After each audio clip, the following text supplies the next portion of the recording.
যে মাথার যেভাবে ওর মার্ডারটা করা হয়েছে, এটা কোনো শুধু শাহজাহানের মাথার ব্যাপার না, এটা ইমিডিয়েট এনআইএ সিবিআইকে তদন্ত দেওয়া উচিত, কোর্টের মাধ্যমে হোক যাই মাধ্যমে হোক।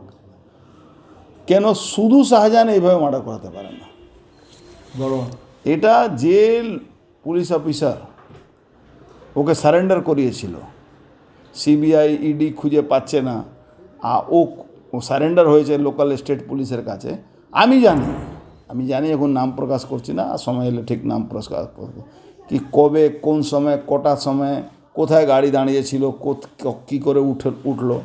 এ বড় মাথা খেলা, এ শুধু শেখ শাহজাহানের খেলা না।